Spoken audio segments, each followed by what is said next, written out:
പുള്ളി അവിടെ ഈ സൈഡിൽ നിന്ന് തന്നെ കിട്ടത്തുള്ളൂ. സൈഡിൽ നിന്ന് തന്നെ കിട്ടത്തുള്ളൂ.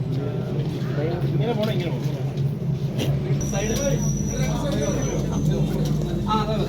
അപ്പൊ ഒരു കാര്യം ചെയ്യും, നമുക്കേ ഈ ഇങ്ങനെ കത്തിക്കുക, തിരിച്ച് ബാക്കി പോകും. പെട്ടെന്നാണ്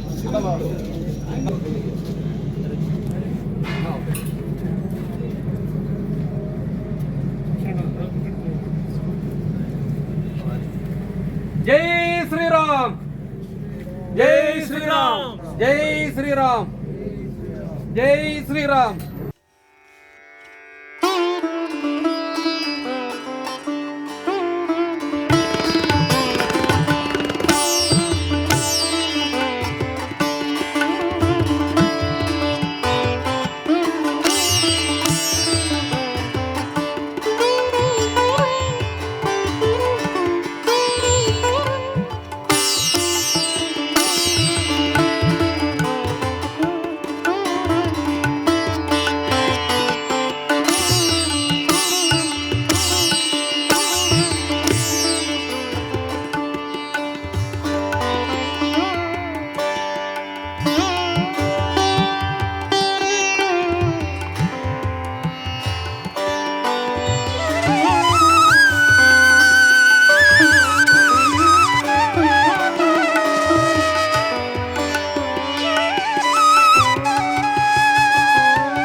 ഒരുപാട് സന്തോഷമുള്ള ദിവസമാണ്. നമ്മുടെ പടത്തിന്റെ ഷൂട്ടിംഗ് ലൊക്കേഷനായി പോയി. അപ്പൊ ഞങ്ങള് എല്ലാവരും ഒരുപാട് സന്തോഷത്തിലാണ്. രാമന്റെ ഉദ്ഘാടനമാണ്, ശ്രീരാമന്റെ തിരിച്ചുവരവാണ്. ഞാൻ ഒരുപാട് കാലങ്ങളായിട്ട് കാത്തിരുന്ന ദിവസം കൂടിയായിരുന്നു. ഒരുപാട് സന്തോഷം. ഇന്ന് ഇതിനെ ഇവിടെ വെച്ച് ആഘോഷിക്കാൻ കഴിഞ്ഞതിൽ ഒരുപാട് സന്തോഷം. വളരെ സന്തോഷം. എന്താ പറയാ, ഒരു പുണ്യഭൂമിയിൽ ഇന്നൊരു വലിയൊരു കർമ്മം നടക്കുകയാണ്. അപ്പൊ അതിന്റെ ഭാഗമായിട്ട് രാജ്യമെമ്പാടും ഒരുപാട് ആഘോഷങ്ങൾ നടക്കുന്നു. നമ്മുടെ കൂടെ ഉള്ള ഒരു പാർട്ണർ ആണെങ്കിൽ അവര് മുംബൈ ബേസ്ഡ് ആണ്. അപ്പൊ നമ്മൾ ഒരുമിച്ച് ഈ ആഘോഷത്തിൽ പങ്കുചേരുന്നു. അത് നമ്മുടെ ഗെറ്റ് സെറ്റ് ബേബിയുടെ ലൊക്കേഷനിൽ വെച്ച് ചെയ്യാൻ സാധിച്ചത് നമ്മുടെ ഒരു പുണ്യമായിട്ട് കരുതുന്നു. വളരെ സന്തോഷം. നൂറ്റാണ്ടുകളായി നമ്മുടെ രാജ്യത്തിൻ്റെ സംസ്കാരത്തെ വിളിച്ചുണർത്തി അതിന് വീണ്ടും ഒരു പുനർജനി ഉണ്ടായിരിക്കുന്ന അഭിമാനത്തിൻ്റെ രാജ്യത്തെ ഭാരതം എന്ന രാജ്യത്തിൻ്റെ അഭിമാന നിമിഷമാണ് ഇന്നിപ്പോൾ കടന്നുപോയിക്കൊണ്ടിരിക്കുന്നത്. ഈ ഭാരതീയരായ ഓരോരുത്തരും ആ അഭിമാനത്തിൽ പങ്കെടുക്കുമ്പോൾ ഞങ്ങളും അതിൽ പങ്കെടുക്കുന്നു. സെറ്റ് ബേബി സെറ്റിന്റെ ഗെറ്റ്സെറ്റ് ബേബി എന്ന ചിത്രത്തിന്റെ ഈ സെറ്റിൽ വെച്ച് ഞങ്ങൾക്ക് ഒരുമിച്ച് ഇത് ആഘോഷിക്കാൻ സാധിച്ചത് ഞങ്ങളുടെ പുണ്യമായി കരുതുന്നു. ജയ് ശ്രീറാം. ജയ് ശ്രീറാം.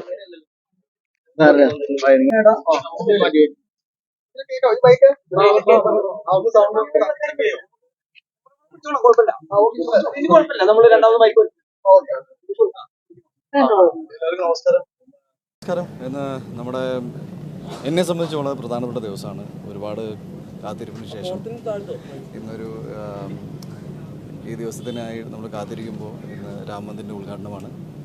നേരിട്ട് പോകാൻ സാധിച്ചില്ല. ബിക്കോസ് ഈ ഗെറ്റ്സെറ്റ് ബേബി എന്ന പടത്തിൻ്റെ ലൊക്കേഷനിലായി പോയി പോകണമെന്ന് വലിയ ആഗ്രഹം ഉണ്ടായിരുന്നു. എന്തായാലും ഈ സിനിമയുടെ പൂർത്തീകരണത്തിന് ശേഷം തീർച്ചയായിട്ടും ഞങ്ങൾ എല്ലാവരും പോയിരിക്കും.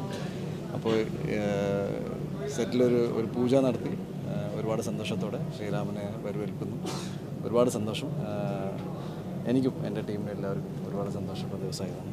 ഭാരതത്തിന് മൊത്തത്തിലും എന്താ പറയുക, എനിക്കൊന്ന് എല്ലാവരും കാത്തിരിക്കുന്ന ദിവസമായിരുന്നു. അപ്പോൾ ഇന്ന് എല്ലാവരും ആഘോഷങ്ങൾ ഞാൻ ടി വിയിലും ന്യൂസിലൊക്കെ കണ്ടുകൊണ്ടിരിക്കുകയാണ്.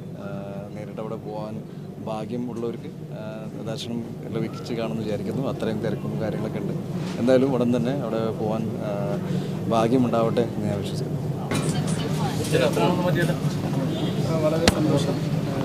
എന്താ പറയുക, ഒരു പുണ്യഭൂമിയിൽ ഒരു വലിയൊരു കർമ്മം നടക്കുകയാണ്. അതിൻ്റെ ഭാഗമായിട്ട് രാജ്യമെമ്പാടും ഒരുപാട് ആഘോഷങ്ങൾ നടക്കുന്നു. നമ്മുടെ കൂടെയുള്ള ഒരു പാർട്ണറാണെങ്കിൽ അവർ മുംബൈ ബേസ്ഡാണ്. അപ്പോൾ നമ്മൾ ഒരുമിച്ച് ഈ ആഘോഷത്തിൽ പങ്കുചേരുന്നു. അത് നമ്മുടെ ഗെറ്റ്സെറ്റ് ബേബിയുടെ ലൊക്കേഷനിൽ വെച്ച് ചെയ്യാൻ സാധിച്ചത് നമ്മുടെ ഒരു പുണ്യമായിട്ട് കരുതുന്നു. വളരെ സന്തോഷം.